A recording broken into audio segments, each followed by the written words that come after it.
거룩하신 주님의 이름으로 여러분께 이 말씀을 드립니다. 오늘 말씀의 시작은 기적이라는 말로 좀 시작해 보겠습니다. 기적. 상식으로는 생각할 수 없는 기이한 일을 우리는 기적이라고 그렇게 부릅니다.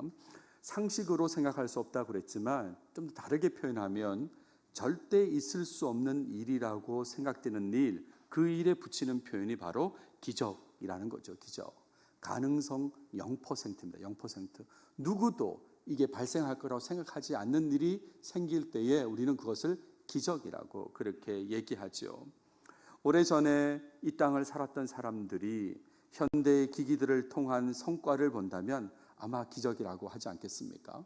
2000년 전에, 1000년 전에 살았던 사람들이 지금의 현대의 기기들을 본다면 아마 기적이라고 할 거예요. 제가 사본을 전공했는데 사본을 전공하면서 재밌게 봤던 제록스 광고가 있습니다. 그 광고를 잠깐 보여드리면 일단 한 수도승이 필사를 하는 거예요. 필사를 하고 나서 관리자한테 갖다 줍니다. 그랬더니 그 관리자가 잘했다고 하면서 500불을 더 쏘라고 그렇게 얘기하는 거죠. 500불이나 더 쏘라고. 그랬더니 이 사람이 고민에 빠졌다가 이제 광고입니다. 제록스 회사를 찾아가는 거예요. 그래서 이거 좀 복사해 줄 수 있겠냐? 라고 했더니 이 사람이 1초에 2페이지, 2페이지씩을 프린트하는 복사기다. 믿을 수 없는 정말 놀라운 속도의 복사기다. 지금 이건 1977년 광고입니다. 이렇게 얘기하는 거죠. 복사가 됐고 사람들한테 갖다 줍니다. 담당자한테 갖다 주게 되죠. 그랬을 때 그 담당자가 It's a miracle, 기적이다 라고 이제 그렇게 하는 게 광고의 내용인데, 아무튼 과거에 절대로 생각도 못하는 가능성 0%인 그런 것이 바로 이 지금의 복사기 기술이지 않겠습니까? 그런데 조금이라도 가능성이 있다고 여겨지면 1%라도 0.1%라도 가능성이 있다고 여겨지면 기적이라는 말보다는 낮은 가능성을 고려해서 기적 같은 일이라고 그렇게 표현하죠.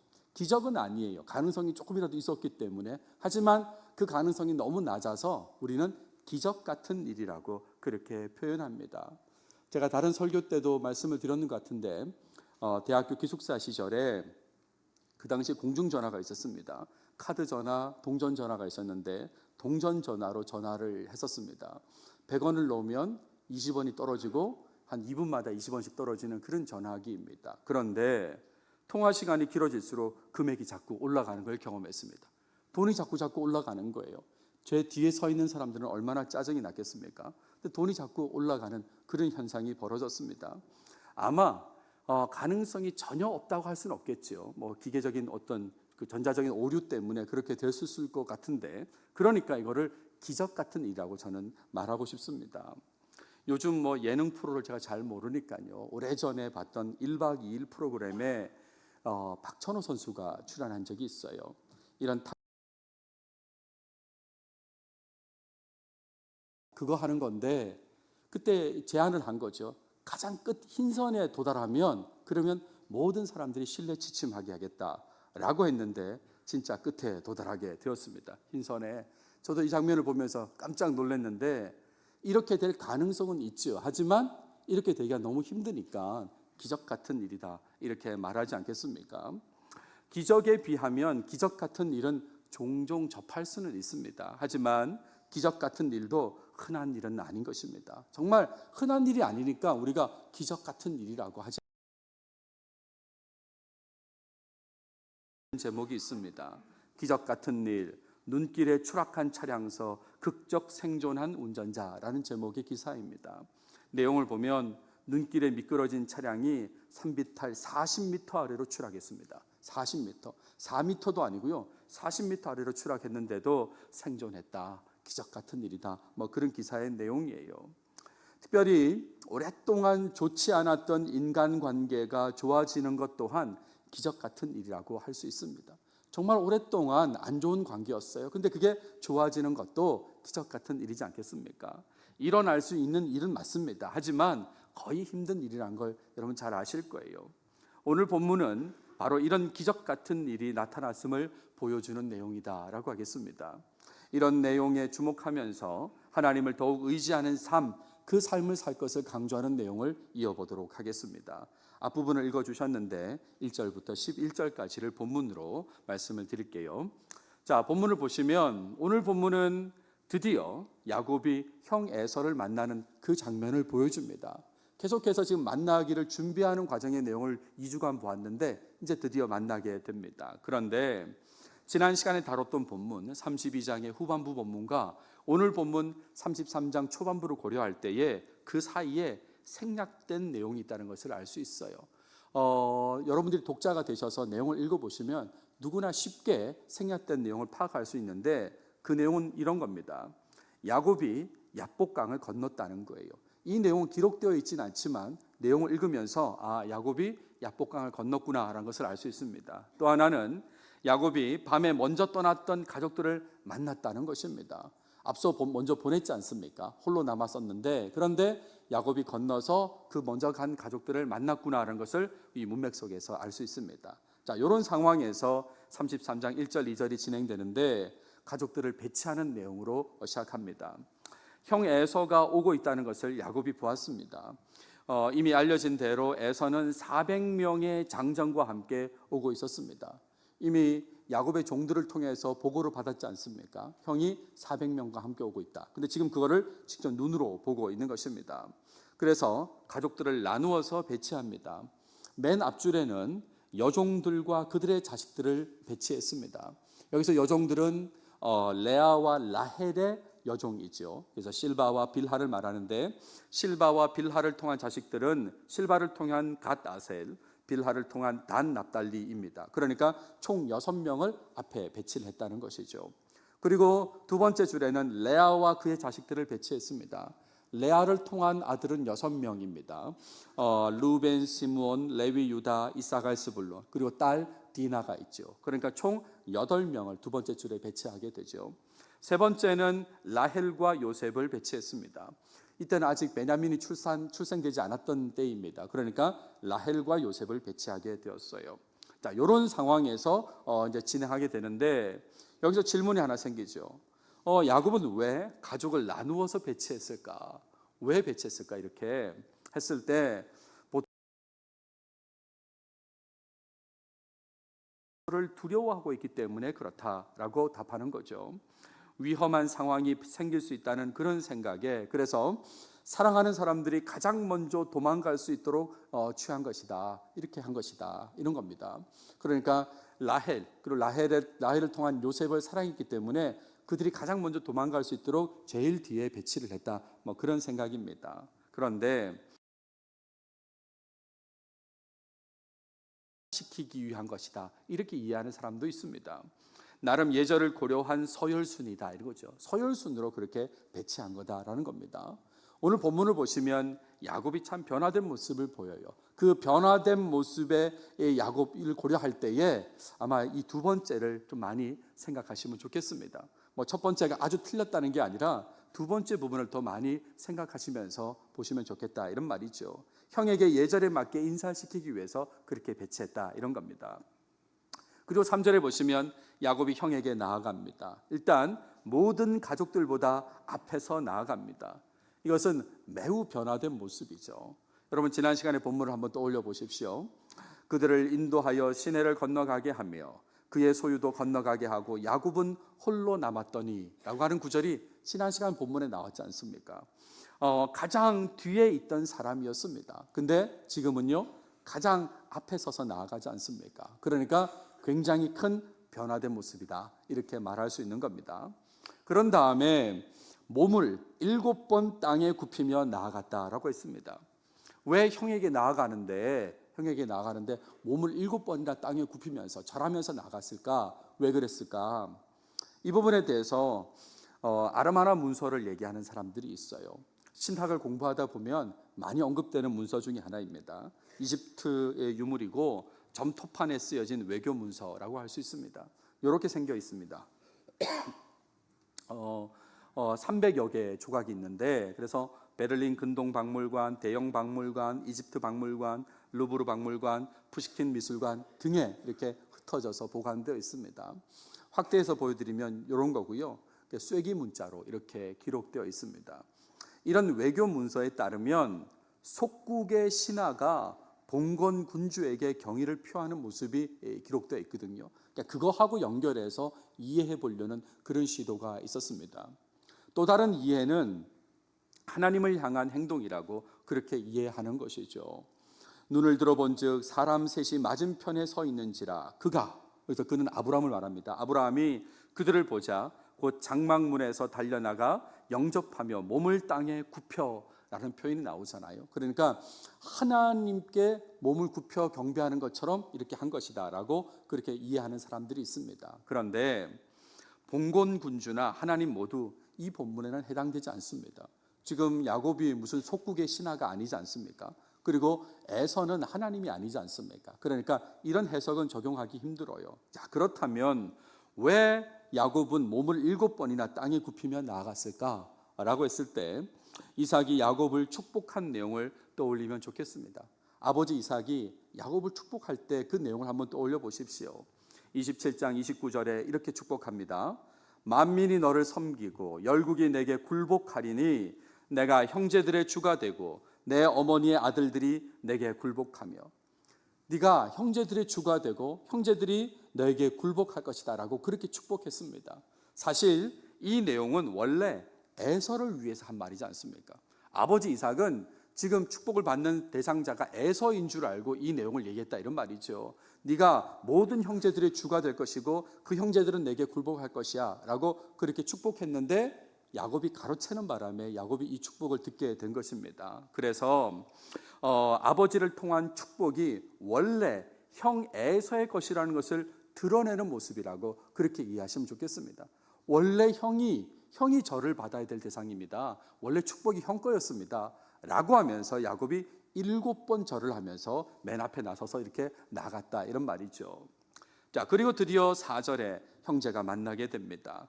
에서가 달려와서 야곱을 끌어안습니다. 그리고 목을 안고 입을 맞췄다 고 했어요. 본문에 보시면 에서가 달려와서 그를 맞이하여 안고 목을 어긋 맞추어 그와 입 맞추고 라고 그렇게 되어 있습니다.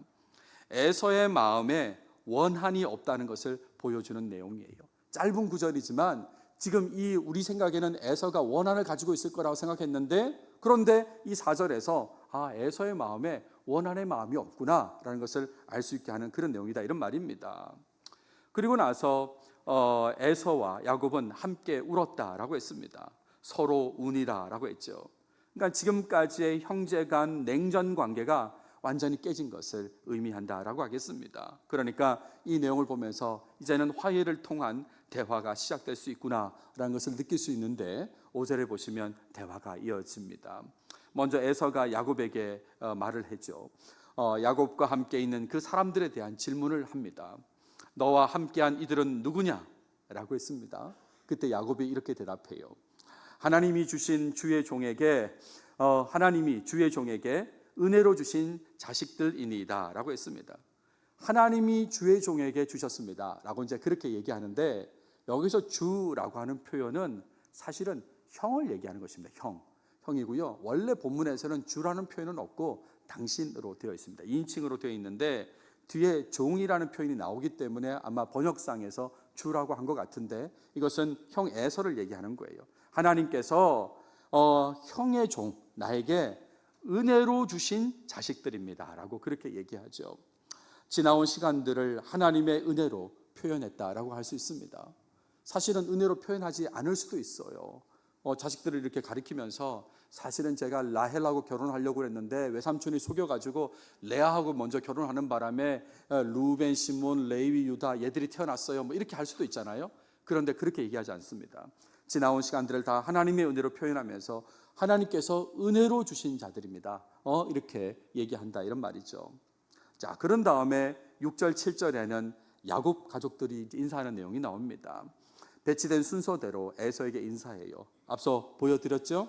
먼저 여종들 실바, 비라와 그들의 자식들, 그리고 레아와 그의 자식들, 그리고 라헬과 요셉 이런 순서대로 인사를 하게 됩니다. 본문에 보시면 3번이나 반복되어 나와 절하고 나와 절하고 나와 절하고 이렇게 인사를 다 하게 되죠.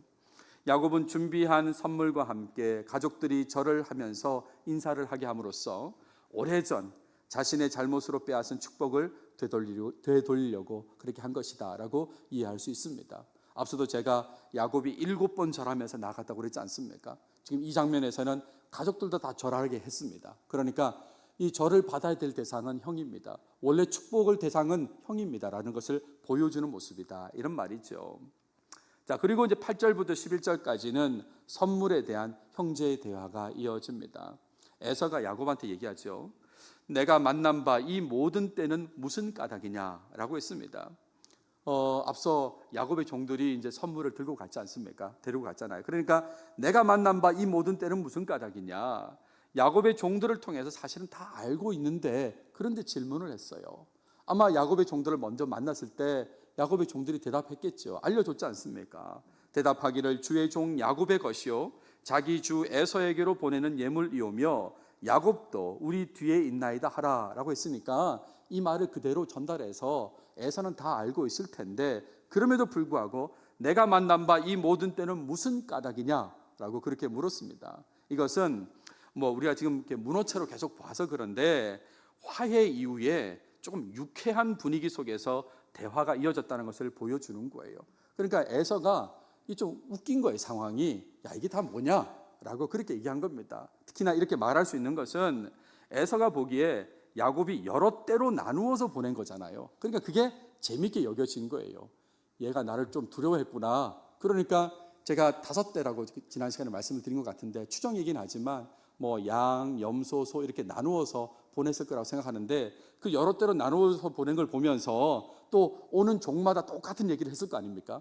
그냥 그게 재밌어가지고 야곱한테 야, 이게 뭐냐 이게 지금 이게 무슨 때, 이게 무슨 의미냐라고 이제 그렇게 유쾌한 분위기를 조성하기 위해서 얘기를 했습니다. 그랬을 때에 야곱이 내 주께 은혜를 입으려 함이니이다라고 이렇게 대답을 해요. 공손한 자세를 계속 유지합니다. 야곱은 이 자세를 계속 유지해요. 잠깐의 공손한 척이 아니라 이 화해의 관계를 잘 유지하고자 하는 그런 모습을 계속 지금 보여주는 것입니다. 그랬을 때에 에서가 이렇게 얘기해요. 내 동생아, 내게 있는 것이 족하니 내 소유는 너에게 두라고 그렇게 얘기합니다. 에서는 정말 기분 좋은 마음으로 진심으로 한 말일 것입니다. 이거를 지금 우리가 성경 본문에서 봐서 그렇지 그냥 우리가 일상에서 쓰는 말로 이렇게 표현했다면 넣어두라고, 그냥 넣어두라고 그렇게 얘기했을 겁니다. 괜찮다고, 넣어둬 라고 했을 거예요. 그랬는데 야곱이 어떻게 반응합니까? 그렇지 아니하니이다. 내가 형님의 눈앞에서 은혜를 입었사오면 청하건대 내 손에서 이 예물을 받으소서라고 했어요.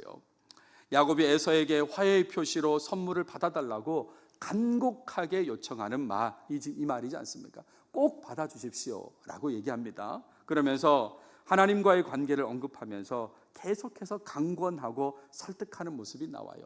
여러분 이 부분을 주목하시기 바랍니다. 지금 뒤에 하나님과 관계를 얘기하는데 단순히 아부하는 내용이 아니라는 것을 아셔야 됩니다. 정말 야곱이 형이 받아줬으면 좋겠다는 마음으로 하는 얘기라는 것을 좀 그런 생각을 가지시고 본문을 보시면 좋겠어요. 이렇게 얘기합니다. 내가 형님의 얼굴을 배운즉 하나님의 얼굴을 본 것 같사오며, 이걸 읽는 순간 이거 너무 지나친 아부다 이렇게 생각하지 말라 이런 말입니다. 그런 뜻으로 한 얘기가 아니에요. 내가 형님의 얼굴을 배운즉 하나님의 얼굴을 본 것 같사오며 형님도 나를 기뻐하심이니이다 라고 하면서 하나님이 내게 은혜를 베푸셨고 내 소유도 족하오니 청하건대 내가 형님께 드리는 예물을 받으소서라고 했습니다. 이게 왜 지나친 아부가 아니라고 하냐면, 여러분 야곱이 바단 아람으로 이동하고 또 그 20년의 세월을 보내면서 하나님을 만난 적이 있지 않습니까? 그죠? 하나님을 대면했습니다. 바로 직전에 브니엘에서 하나님을 대면했고 또 마하나임에서 경험했고 베델에서도 경험했습니다. 하나님을 경험한 사람이에요. 그리고 하나님을 경험한 그가 하나님으로부터 은혜를 입었습니다. 그래서 지금 그의 소유는 굉장히 많아졌습니다. 그렇기 때문에 그런 야곱은 하나님께 예물을 드릴 수 있는 것입니다. 그렇게 예물을 드리면 하나님께서 받으시겠죠. 자, 요런 포맷을 가지고 지금 형한테 적용하는 겁니다. 내가 형님의 얼굴을 배운즉 하나님의 얼굴을 본 것 같다라고 하는 건, 내가 하나님을 본 적이 있는데 내가 지금 형님을 대면한다고, 근데 형님께 은혜를 입었다는 얘기를 하는 거죠. 지금 화해의 그 메시지가 왔지 않습니까? 그러니까 형을 하나님 본 것처럼 대면했는데 형으로부터도 은혜를 입었다고. 그러니까 내가 하나님께 예물 드리듯이 형한테 선물을 드린다고, 받아달라고 지금 그 얘기를 하는 거예요. 그러니까 지나친 아부가 아니라는 것입니다. 지금 아부성 얘기를 하는 게 아니라 이런 하나님과 관계를 언급하면서 제 예물을 받아주십시오, 내가 형님께 드리는 예물을 받으소서라고 하는, 이게 핵심 구절이다, 이런 말이죠. 자, 이렇게까지 얘기하니까 여러분이 형이라도 받으시겠죠, 그렇죠? 에서가 받습니다. 결국 에서는 야곱이 준비한 선물을 받아요. 그에게 강권함에 받으니라 라고 그렇게 마무리됩니다. 에서가 선물을 받음으로써 야곱은 형의 용서를 확신하게 되는 것이죠. 야곱과 에서 모두에게 편안하게 느껴지는 상황으로 마무리되는 게 오늘 본문의 마지막 이 부분인 것입니다. 여기까지가 오늘 본문인데, 오늘 본문은 야곱이 형 에서를 만나서 화해한 모습을 드러내는 내용이다라고 간략하게 정리할 수 있습니다. 그 과정 속에 형제는 서로 안고 울었습니다. 야곱의 가족은 차례로 에서에게 인사를 했습니다. 그리고 에서는 야곱의 선물도 받았습니다. 야복 강가에서 혼자 남아서 가지 못하고 있던 그 야곱의 모습과는 매우 대조적인 그런 내용이다라고 할 수 있죠. 어떻게 이런 대조적인 상황, 화해의 상황, 바꿔 얘기해서 기적 같은 상황이 나타날 수 있었을까? 어떻게 이런 상황이 나타날 수 있었을까요? 혹시 야곱과 에서가 노력해서 그렇다라고 그렇게 생각하시는 분 있습니까? 이렇게 생각하기에는 에서가 야곱에게 다가오는 장면부터 설명하기 어렵습니다. 먼저 달려와서 안고 입 맞추는 그것부터 설명하기가 어렵죠. 20년 원한을 가진 그 에서가 어떤 노력을 했기에 야곱을 보자마자 달려와서 안았을까요? 이 부분이 설명이 잘 안 되죠. 야곱과 에서의 관계가 화해의 모습으로 기적같이 바뀐 것은 모두 다 하나님께서 하신 일이다. 이걸 꼭 기억하시면 좋겠습니다. 하나님께서 하신 일이다, 이런 말이에요. 먼저 하나님께서는 야곱을 만나 주셨습니다. 그리고 형에게 나아갈 마음을 가지게 하신 거죠. 브니엘에서 하나님께서 만나 주셨고 야곱의 마음을 바꾸신 거죠. 아, 형에게 가야 되겠다. 그러니까 어떻습니까? 브니엘을 떠나서 다리를 절면서도 형에게 제일 앞장서서 나아가지 않습니까? 이렇게 나아가도록 하나님께서 야곱의 마음을 바꾸셨다, 이런 말입니다. 또 하나님께서는 에서의 마음도 동생을 환영하는 마음으로 바꿔주셨습니다. 원한에 따른 적대적인 마음이 있을 수 있는데 근데 그 마음이 없게 만드셨다, 이런 말이죠. 오히려 환영하는 마음으로 그렇게 바꿔주셨다, 이런 말입니다. 야곱과 에서가 만나서 울고 난 이후에, 그 이후에 나타나는 모습에는 어느 정도 형제의 노력이 있긴 있었습니다. 예를 들어서 야곱의 어떤 지속적인 공손한 태도는 노력이죠. 또 에서의 유쾌한 분위기 유도하는 것도 노력이라고 할 수 있습니다. 특별히 야곱이 하나님과의 관계를 언급하면서 형에게 선물을 받으라고 강권하는 모습은 야곱의 노력이라고 그렇게 말할 수 있을 것이에요. 하지만 그런 노력에도 불구하고 기적 같은 형제의 화해가 시작되고 진행될 수 있었던 것은 하나님께서 일하셨기 때문인 거죠. 이 일 자체가, 화해 자체가 진행될 수 있었던 것은 하나님께서 마음을 바꾸셨기 때문이다, 이런 말입니다. 이 일이 진행될 수 있었던 거죠. 형에게로 나아가고자 하는 마음, 그 마음으로 바꾸셨습니다. 동생을 환영하고자 하는 그런 마음으로 바꾸셨다, 이런 말이죠.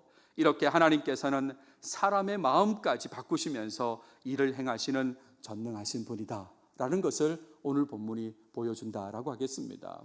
그래서 이런 내용으로 적용점으로 말씀드리고 싶은 것은 어떤 어려운 상황을 만나도 놀랍게 역사하시는 하나님, 그 하나님을 믿고 의지하는 삶을 살아야 된다는 말씀을 드립니다. 전능하신 하나님께서는 온 세상 창조주이시고 주권자이십니다. 주관자이십니다. 그런 분으로서 기적 같은 일뿐만 아니라 기적도 행하시는 분이 하나님이시지 않습니까? 0% 가능성의 기적도 행하시는 분이 하나님이십니다. 이런 하나님께서 나의 하나님 되심을 믿으시고 감사하며 의지하시는 그런 삶을 꼭 살아가시길 바랍니다. 여러분, 하나님께서는 모든 것을 하실 수 있으십니다. 이 사실을 믿으십니까? 그렇죠. 하나님께서는 모든 것을 하실 수 있으십니다. 근데 이런 문장으로도요, 다 표현될 수 없는 전능하심을 전능하심을 갖추신 분이 하나님이시라는 것을 아셔야 돼요. 우리는 그냥 단순하게 하나님께서 모든 걸 하실 수 있어요, 전능하세요라고 그렇게 표현하지만 우리의 생각이나 우리의 표현은 하나님을 다 포함하기에는 한계가 있습니다. 우리의 표현으로 다 표현되지 않는다니까요. 우리의 생각으로, 우리의 표현으로 하나님이 다 커버가 된다면, 포함이 된다면 그 대상은 하나님이 아닌 것입니다. 그런 거죠. 우리의 표현에는 한계가 있어요. 제가 가끔 말씀드리는 건데 한번 말씀드려보면, 하나님께서 들 수 없는 돌을 만드실 수 있다. 어떻습니까? 하나님께서 들 수 없는 돌을 만드실 수 있다. 없다라고 하면 하나님은 전능하지 않으시죠. 그런데 있다라고 했는데도 불구하고 없다라는 표현이 또 중간에 있으니까 전능하지 않다고 그렇게 말할 수 있잖아요. 그러니까 우리 말이라는 게 그만큼 하나님을 다 포함할 수 없는 그런 제한적인 표현이라는 걸 아셔야 돼요. 어떤 분이 스바냐 3장을 읽으면서 이렇게 얘기합니다. 그가 너로 말미암아 기쁨을 이기지 못하시며, 하나님 못하시는 게 있다고 이렇게 얘기하는 거예요. 하나님 못하신다고, 전능하지 않다고. 이건 문맥을 잘못 이해하신 건데, 아무튼 우리의 표현이라는 게 그렇게 제한적인 것입니다. 근데 하나님은 이 제한을 넘어서시는 분입니다. 확실한 것은 하나님께서는 우리의 생각을 훨씬 뛰어넘어 일하실 수 있는 전능하신 분이라는 것입니다. 그래서 우리 인간의 입장에서 기적 같은 일뿐만 아니라 기적도 나타내실 수 있는 분이 하나님이신 거죠. 성경에서 기적과 관련된 내용을 찾으면 꽤 많을 것입니다. 예를 들어서요, 태양과 달을 멈추기도 하시지 않습니까? 잘 아시죠? 여호수아 본문을 보세요. 태양이 머물고 달이 멈추기를 백성이 그 대적에게 원수를 갚기까지 하였느니라 라고 했습니다. 태양이 멈추고 달이 멈추어요. 이 여호수아가 정복 전쟁에 나섰을 때 지금 아얄론에서 있었던 일인데 태양과 달이 실제로 멈추는 그런 기적이 나타났습니다.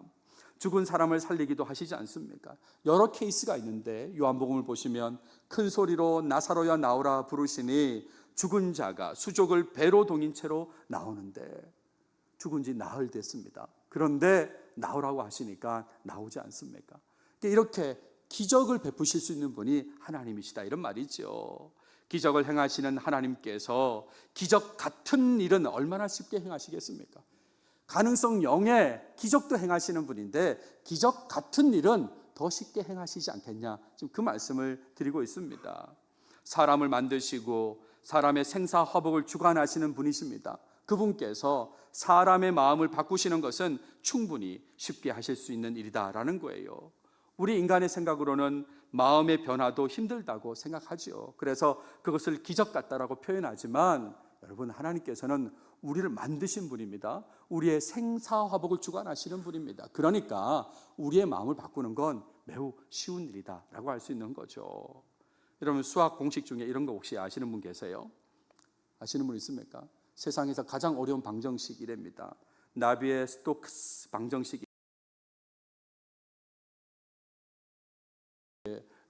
그 관계되신 관련된 공부를 하신 분이 있는지 모르겠어요. 근데 이 공식을 가지고 어떤 문제를 해결하고 어떤 일을 준비하는 사람이 있다고 합시다. 이걸 지금 사용하는 사람인데 사칙 연산을 못 하겠습니까? 그렇잖아요. 그 어려운 방정식을 다루는 사람인데 지금 더하기 빼기 곱하기 나누기를 못 한다, 그런 말이 아니죠. 기적을 하실 수 있는 분이 하나님이십니다. 그러니까 기적 같은 일은 충분히 하실 수 있는 분이다, 이런 말이에요. 이사야 선지자가 전한 회복의 메시지를 한번 보십시오. 나라가 망했습니다, 남유다가.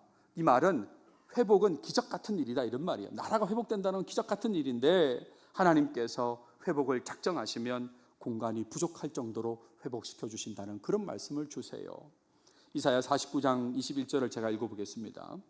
그때 내가 내 마음에 이르기를 누가 나를 위하여 이들을 낳았는고, 나는 자녀를 잃고 외로워졌으며 사로잡혀 유리하였거늘 이들을 누가 양육하였는고, 나는 홀로 남았거늘 이들은 어디서 생겼는고 하리라. 단순히 포로지에서 돌아오게 만들어서 알아서 살아라고 한 게 아니라 이 돌아온 땅에서 재건해서 살고 있는데 사람들이 너무 많아져 가지고 그래서 지금 그 공간이 비좁게 된다는 거죠. 그런 상황에서 생각하는 거예요. 이 사람들이 다 어디서 왔나? 나는 원래 혼자였는데 이런 생각을 하게 된다, 이런 말입니다. 놀라운 걸 경험하게 될 것이다. 그 얘기가 이사야 선지자의 이야기이죠. 기적 같은 회복을 체험하게 될 것이다. 하나님께서 역사하시면 기적 같은 일을 경험하게 될 것이다. 그 얘기지 않습니까? 여러분, 삶 속에 어려움이 생긴다고 해도, 어려움이 생길 수 있지 않습니까? 그렇다 해도요, 또 그 어려움이 쉽게 없어지지 않을 것 같아 보여도, 누가 봐도 그 어려움은 쉽게 해결될 것 같지 않아요. 그렇게 보여도, 또 오래되고 심각한 인간관계의 문제라고 해도 정말 그건 어렵지 않습니까? 그렇다 해도 사람의 마음까지 바꾸셔서 기적 같은 일과 기적을 행하시는 하나님, 그 하나님을 신뢰하고 의지하시는 여러분들이 다 되시길 바랍니다.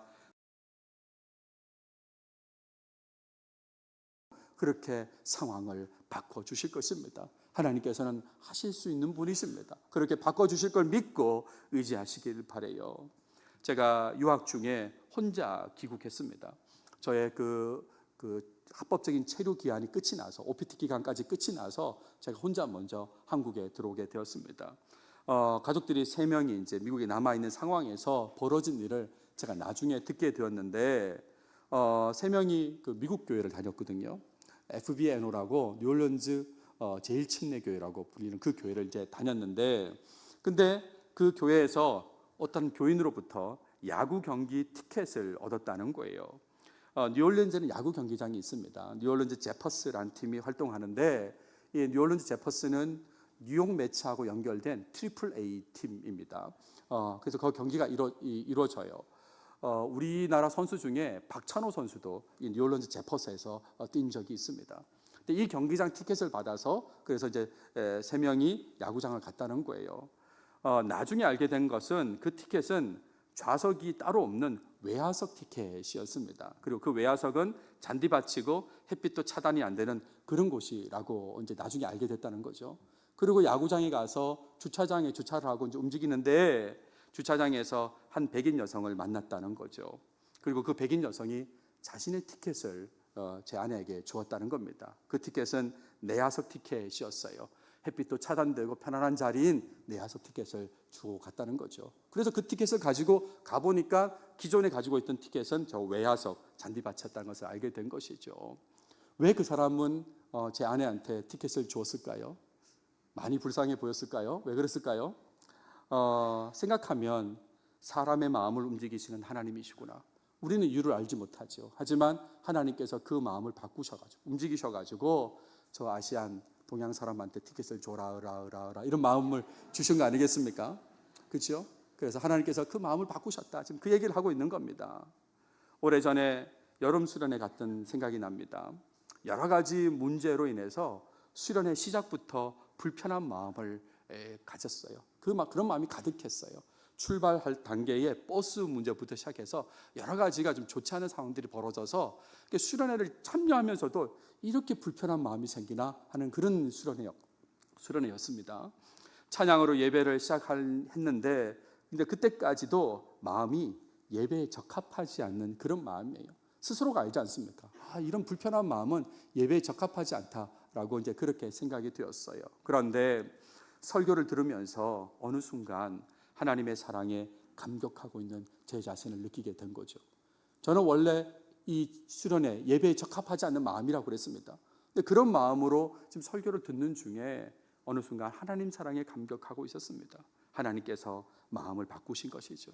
잘 안 바뀔 것 같은 그 마음, 분해하는 그런 마음이 하나님께서 바뀌도록 그렇게 하셨다, 이런 말입니다. 하나님은 그렇게 하실 수 있는 분이세요. 말씀을 정리하겠습니다. 어렵다고 생각되는 일, 혹시 잘 해결된다면 기적 같은 일이라고 생각되는 일, 그런 일이 혹시 여러분 주변에 있습니까? 이런 일로 인해서 힘들어하고 있으시다면 야곱과 에서의 마음까지 바꾸셔서 일하시는 하나님, 그 하나님을 바라보시면서 믿고 의지하며 살아가시길 바랍니다. 어느 순간에 하나님의 일하심에 놀라면서 기뻐하는 모습을 보이게 될 것이에요. 그러니까 이거 기대하면서 하나님을 꼭 믿고 의지하시길 바랍니다. 이번 한 주간 살아가실 텐데 하나님을 기대하시면서 사는 한 주가 꼭 되시길 바랍니다. 기도하겠습니다. 하나님 감사합니다. 오늘도 우리에게 창세기를 통해서 말씀해 주셔서 감사합니다. 특별히 오늘은 야곱과 에서가 만나서 화해하는 기적 같은 일이 벌어진 장면을 보게 되는데, 이런 일이 우리 삶에도 나타나길 기대하며 살아가게 도와주시옵소서. 아무리 상황이 어렵다 할지라도 모든 상황을 바꾸실 수 있는 기적 같은 일, 기적을 베푸실 수 있는 하나님을 믿고 의지하며 그 결과로 인해 기뻐하는 우리 모두가 되게 도와주시옵소서. 이 모든 말씀 예수님의 이름으로 기도드렸습니다. 아멘.